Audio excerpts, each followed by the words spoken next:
If I had $1 for every time my parents said, "You'll never survive without us," I wouldn't have needed a mortgage. Hell, I'd be paying off other people's mortgages for fun.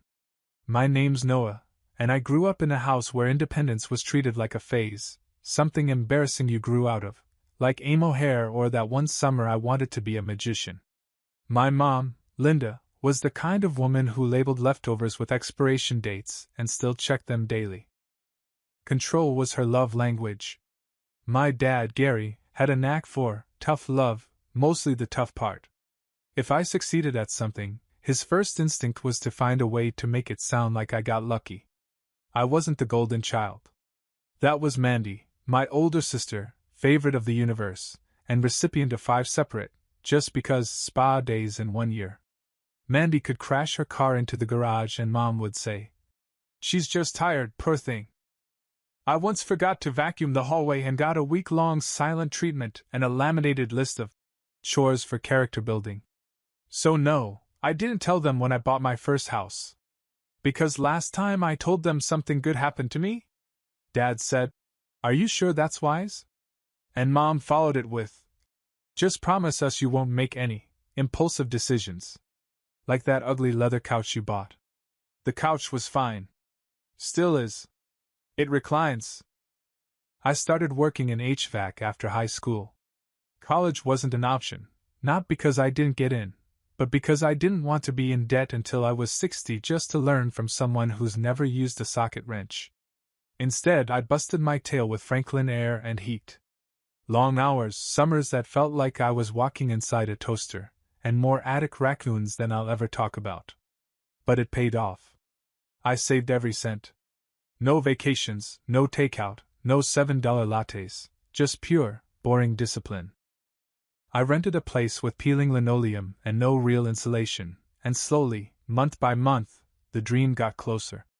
By the time I was 26, I had enough for a down payment. Not a mansion. Not beachfront. Just a little 2-bedroom ranch near the edge of town with a half-decent yard, a garage I could turn into a workshop, and one critical feature, a front door that only I had the key to. And that was going to stay that way. I didn't tell anyone at first. Not my coworkers, not my friends, and definitely not my parents. They thought I was still in my old rental, the one with the crooked mailbox and a smell that never left the carpet. And I let them believe it. Because the truth? I was finally breathing. Not just financially, but emotionally. I painted the walls whatever shade I wanted. Put up floating shelves without getting a lecture about how screws leave scars. I even danced in the empty living room one night like a weirdo, just me, a paint roller, and Marvin Gaye blasting through an old Bluetooth speaker. I hadn't felt that free since, ever. 3 weeks into living there, I got my rhythm. Work during the day, DIY projects in the evening. I replaced faucets, fixed a leaky gutter, recaulked the windows. I was finally building my space. But then something weird happened. It started small, subtle, even. I came home one Tuesday and the rug by the back door looked shifted. Nothing dramatic. Just a little crooked. I chalked it up to memory. Or the wind. Or ghosts, which at that point honestly felt like the most rational answer. Then it happened again. The sponge in the kitchen sink was on the other side of the faucet. And I knew, for a fact, I always put it on the right. Always. Still, I tried to be logical. Maybe I bumped it. Maybe I was just tired. But then came the spoon. A long-handled iced tea spoon sitting in the dish rack, one I didn't own. I stared at it like it had personally insulted me. I don't even drink iced tea. It looked exactly like the set my mom had. She used to call them classy utensils, like we were royalty sipping beverages on a veranda. I hadn't seen one of those since I moved out. I stood there in my kitchen for a good 5 minutes. Just processing. That's when the itch started in the back of my brain. Was someone getting in? I checked the doors. Still locked. Checked the windows, nothing broken. No sign of a break-in. But now I had a pit in my stomach the size of Indiana. I didn't panic. I went to Home Depot the next day and bought 2 new deadbolts. Changed every lock that night. And still, I told no one. Especially not my parents. But the feeling? It didn't go away. In fact, it only got stronger. I didn't sleep well after finding that spoon. I lay there, wide awake, trying to convince myself I was being paranoid. Maybe a previous owner had a hidden key? Maybe a neighbor slipped in? I even Googled phantom spoon incidents at 2 a.m. like that was a normal thing. But deep down I knew. I knew who it was. It was Mom and Dad. Of course it was. They'd pulled stuff like this before. When I was 22 and moved into my first apartment, my mom just happened to be in the neighborhood every single Sunday for 2 months straight. I eventually found out she made a copy of my key from the landlord when I was at work, told him she was my emergency contact, and convinced him with a pie. A pie. When I confronted her back then, she clutched her pearls like I'd accused her of grand theft auto. "I birthed you, Noah," she said. "If I can't walk into my own son's home without permission, what does that say about our relationship?" So yeah? Finding that spoon? Wasn't a ghost. It was my mother. But this time, I had changed the locks. Bought a camera doorbell too. I wasn't playing around. The quiet peace of this home was mine, and I wasn't about to let it slip away again. A few days passed without incident. I figured maybe the new locks spooked them. Maybe they got the hint. Then came Saturday. I had a job that morning, installing a unit for a retired couple across town. Took longer than expected because the guy kept offering me lemonade every 20 minutes, and his wife wanted to show me photos of her grandkids in matching Halloween costumes. I smiled through all of it. But by the time I turned onto my street, I was exhausted. All I wanted was to shower, order some takeout, and binge something stupid on Netflix. Instead, I saw them, parked right in my driveway like they owned the place. My dad's silver truck was tilted half over the grass, and Mom's minivan, complete with her "Live, Laugh, Love" bumper sticker, blocked the mailbox. I froze. They weren't knocking. They were just standing there, staring at the front door. Dad had his hands on his hips. Mom was holding her phone, tapping furiously. She looked annoyed, like the house had dared to offend her personally. I killed the engine and sat there, heart thudding. For a second, I debated reversing out. Pretend I didn't see them. Claim I had a flat tire. Flee to Canada. But instead I took a breath. And got out. As soon as my foot hit the pavement, Mom's head snapped toward me like a hawk spotting a mouse. "Noah!" she said too brightly. "Oh, there you are! We were just stopping by." Dad gave a single nod, like I was an employee late to a meeting. I looked at them. Then at the house. Then back at them. "Stopping by?" I echoed. "You didn't know I lived here?" "Oh," Mom said quickly. "We were just in the area. We drove past and saw your work truck last week. Thought it looked familiar." "Sure, January." I walked slowly toward them, keeping my voice even. "Why are you standing at my door?" "Well," Dad said, clearing his throat, "we thought we'd surprise you. You've been so busy lately. We wanted to check in. Your mother baked banana bread." I glanced down. She was indeed holding a full-wrapped loaf like it was a peace treaty. "We figured we'd wait inside," Dad added. "But your key doesn't seem to be working." I stopped in my tracks. There it was. He said it so casually. Like having a key to a house I never gave them access to was perfectly normal. I blinked. "What key?" Dad frowned. "The one from your old place. Your mom said it looked like the same model of lock." Mom shrugged, all innocent. "We didn't think it'd hurt to try." "Try breaking into my house?" "Don't be dramatic," she said, rolling her eyes. "It's not like we broke anything." "Not yet, I thought." I exhaled through my nose. The old me would have caved right then. Opened the door. Let them in. Pretended it was fine. Laughed it off like a good little doormat. But I wasn't that guy anymore. So I said, "You need to leave." Mom blinked. "What?" "You heard me. This isn't a social drop-in. You don't have a key. You're not invited." You need to leave. Dad looked like I slapped him with the banana bread.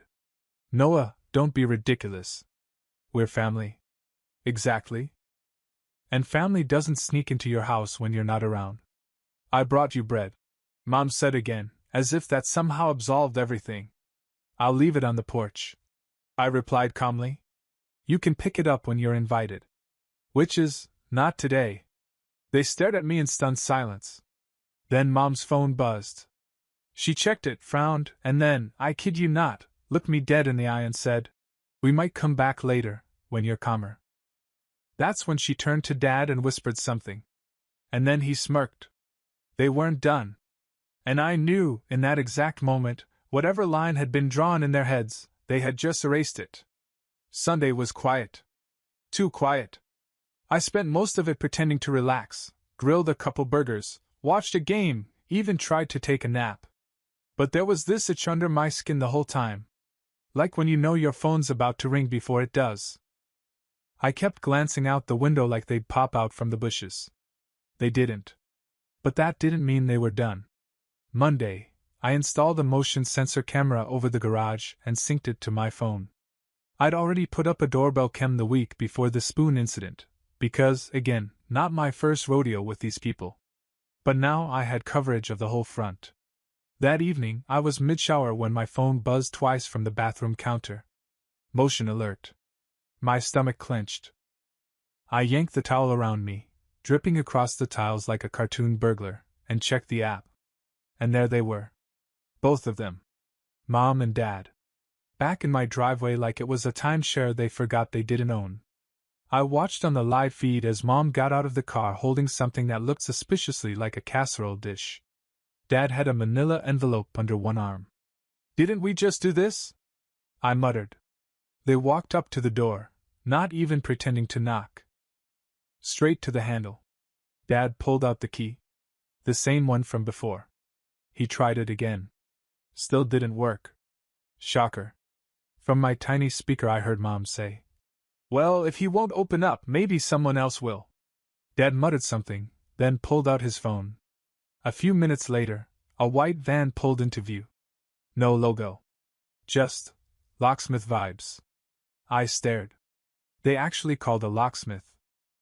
I threw on clothes faster than I ever have in my life, grabbed my keys, and drove back home like I was in a fast and furious spin-off called Family Boundaries.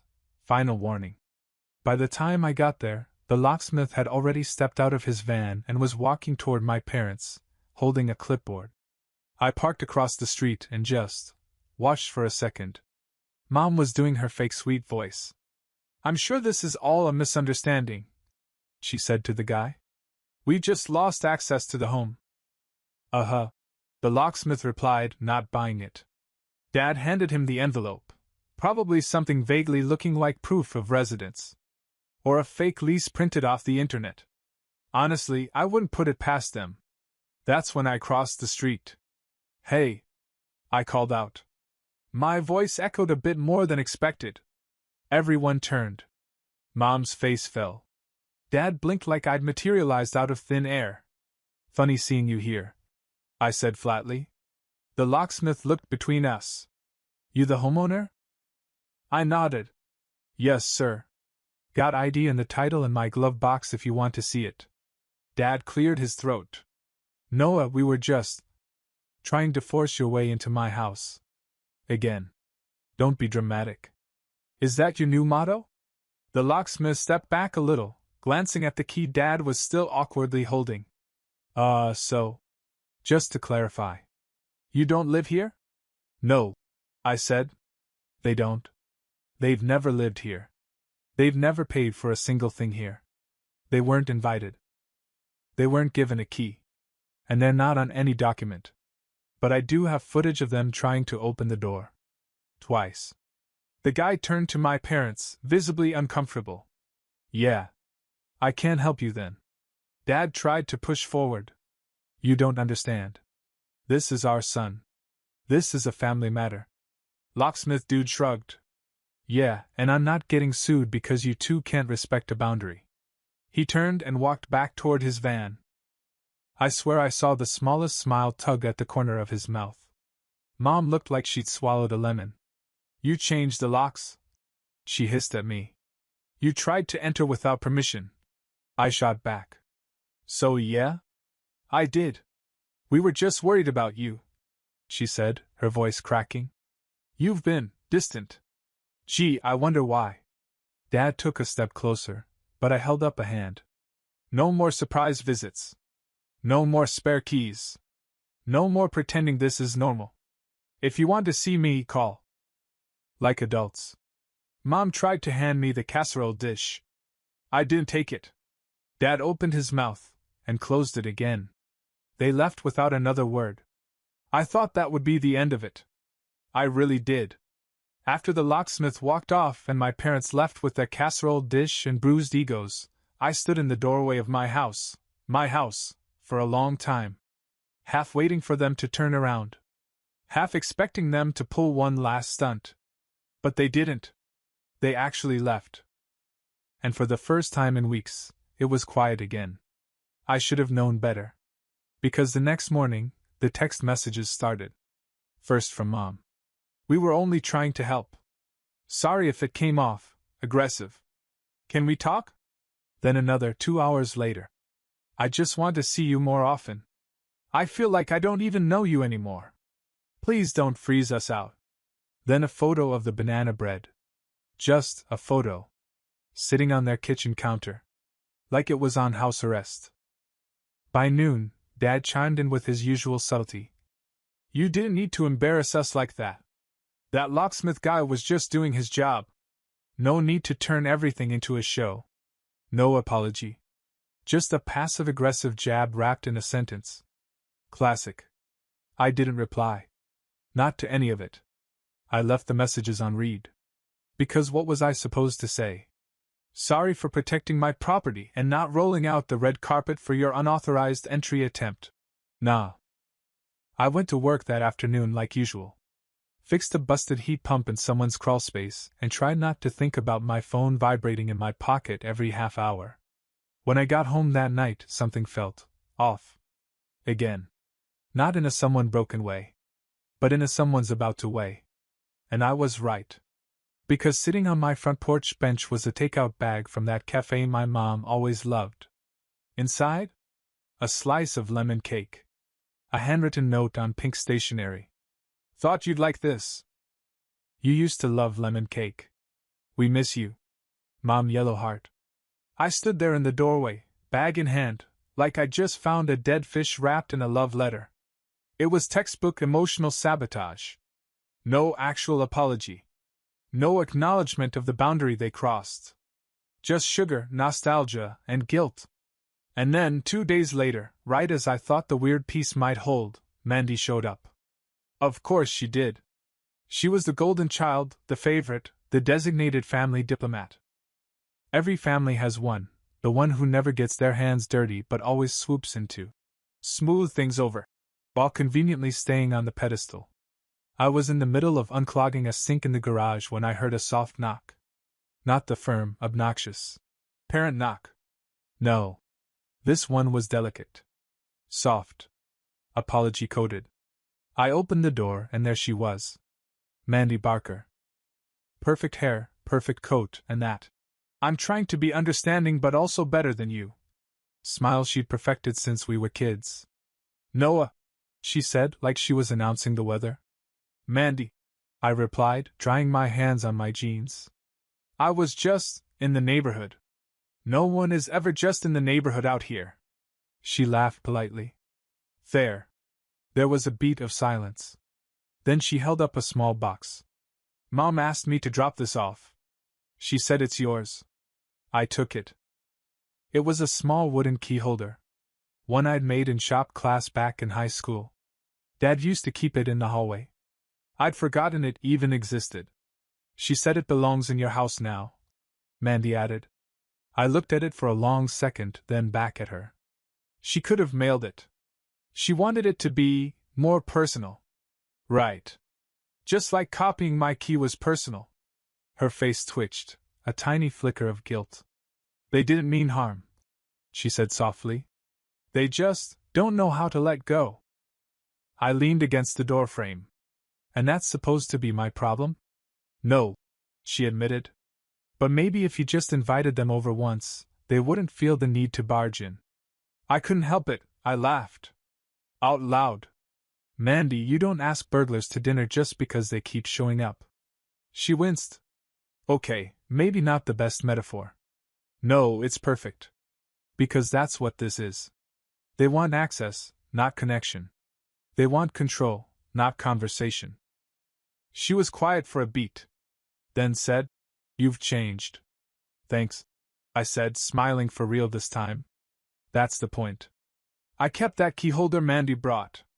Not because it meant anything, but because it looked good in the trash can. Don't worry, I took a photo first. That's the thing they never understood. They thought I'd moved out to rebel. To prove a point. What they never considered was that I moved out so I could finally breathe, without someone checking if I was doing it right." After Mandy left, things went quiet again. No more visits. No more lemon cake. No more guilt loaf disguised as reconciliation. I even started to let myself enjoy the house again. I bought a rug for the living room. Upgraded my drill set. Built a shelf in the garage just for snacks and soda, peak adulthood. But then, one Thursday afternoon, I got a notification from Facebook. "Mom tagged you in a post." Ah. The digital trapdoor. I clicked it. Big mistake. It was a throwback collage. Photos of me as a kid. Holding a wrench next to Dad. Covered in paint next to Mom. One from high school graduation. A blurry one from my HVAC certification ceremony. And, at the end, a caption. "So proud of the young man our son's become. He bought a beautiful home with hard work and grit, raised right. Blue Heart House, we're blessed to have played a part in the journey." I stared at the screen. Then blinked. Then reread it. We're blessed to have played a part. I didn't even tell them about the house. They found out by stalking my work truck and making duplicate keys like criminals on a sitcom. But now, according to Facebook, they were co-authors of my life story, complete with emoji punctuation. I almost laughed. Almost. Instead, I opened Instagram and snapped a photo of my front door. Captioned it simply. Bought my first house on my own. No co-signers. No financial help. No surprise visitors. Just me, a drill, and a whole lot of patience. Feels good to have something that's finally mine, and mine alone. I didn't tag anyone. Didn't name names. But I didn't have to. Within 10 minutes, the family group chat was on fire. Mandy. Really? Mom. You could have just talked to us. Dad. That was petty, Noah. And Cheryl. I'm staying out of this. Cousin Eli, like the post. Mom again. After everything we've done for you. Everything they've done? Like what? Taught me to fear success because it came with strings? Made me feel guilty for not needing them every 5 minutes? I ignored them. Which only made it worse. The texts rolled in like a flood of misplaced emotion. We raised you better than this. You used to be kind. What happened to the boy who made us breakfast on Mother's Day? That boy grew up and got a mortgage, Karen. By Saturday, Mandy texted again. Can we meet for coffee? Just to talk. I said no. She asked why. I told her the truth. Because I've said everything I need to say. The problem isn't that I don't communicate, it's that none of you listen. She left me on read. 2 hours later, Mom texted. You've made your point. We won't bother you again. And I swear I almost believed her. Until Monday. When the neighbor across the street sent me a message. Hey, was just making sure everything's okay. Your folks were here again today. They parked in your driveway. Tried to look through the window. Looked upset. Of course they did. Because when they said they wouldn't bother me again, they really meant, until we think of a new strategy. I opened my phone. Opened the security app. Downloaded the clearest clip of them standing outside my house. And made a decision. I wasn't going to argue anymore. I was going to make it official. Turns out, when your parents act like unwanted guests on your property, there's a name for that. Trespassing. Now, I wasn't trying to be dramatic. I didn't want a viral court case or to end up on Judge Judy with my mom sobbing about lemon cake and lost connections. But I also wasn't going to wait until I came home and found them in my kitchen rearranging the silverware again. So, the next morning, I took a personal day. I went downtown and walked into a law office that looked like it charged $1,000 just to breathe the air. The receptionist had cheekbones sharp enough to file a cease and desist themselves. When I met with the attorney, Ms. Dwyer, I laid it all out, the key, the attempted entry, the locksmith, the porch drop-offs, the uninvited surveillance window stares, the casserole. All of it. She didn't blink once. Do you have proof of any of this? I opened my phone, pulled up the security footage. Clips of them trying the key. Their conversation with the locksmith. The latest video of them peeking through my windows like bargain bin ghosts. Ms. Dwyer smiled politely, in that terrifying lawyer way, and said, "We can absolutely make this stop." 2 days later, I had a formal no trespass order in my hands. It wasn't a restraining order, nothing dramatic. Just a quiet, legal, "Get off my property and don't come back unless I say so" document. One for each parent, signed and notarized. I had copies mailed. But more importantly, I taped one to the inside of my front window, right above the "Smile, you're on camera" sticker. Petty? Maybe. Necessary? Absolutely. 3 days passed. No knock. No lemon cake. No casseroles. Just blessed, eerie, golden silence. Until the voicemail. I recognized the number. Dad's? I'd ignored the previous dozen missed calls, but this one came with a transcribed preview. "You're not serious, are you?" I played it. "Noah. Your mother's upset. We just can't believe you'd go this far. A legal order? For your own parents? What does that say about the way you were raised? What happened to respect? What happened to family? You can't erase us, son. We're not some bad habit you can cut off. This is real life. Blood is blood. Ah, the classic. Blood is thicker than boundaries. Speech. I saved the voicemail. Didn't respond. But I did forward it to Ms. Dwyer, just to have it on file. Then I got another surprise. Mandy called. Not texted. Not voice note. She called. Which she never does unless someone died or she wants to borrow my truck. I let it ring. Then, curiosity got the better of me, and I picked up. "Noah," she said. "No hi, no how are you?" Just my name, like it was a warning. "You lawyered up?" "Yep." "You served Mom and Dad a trespass order?" "Yep." "You taped it to the window?" "Also yep." I could hear her exhale through her nose. "You know they're devastated." "I bet they are.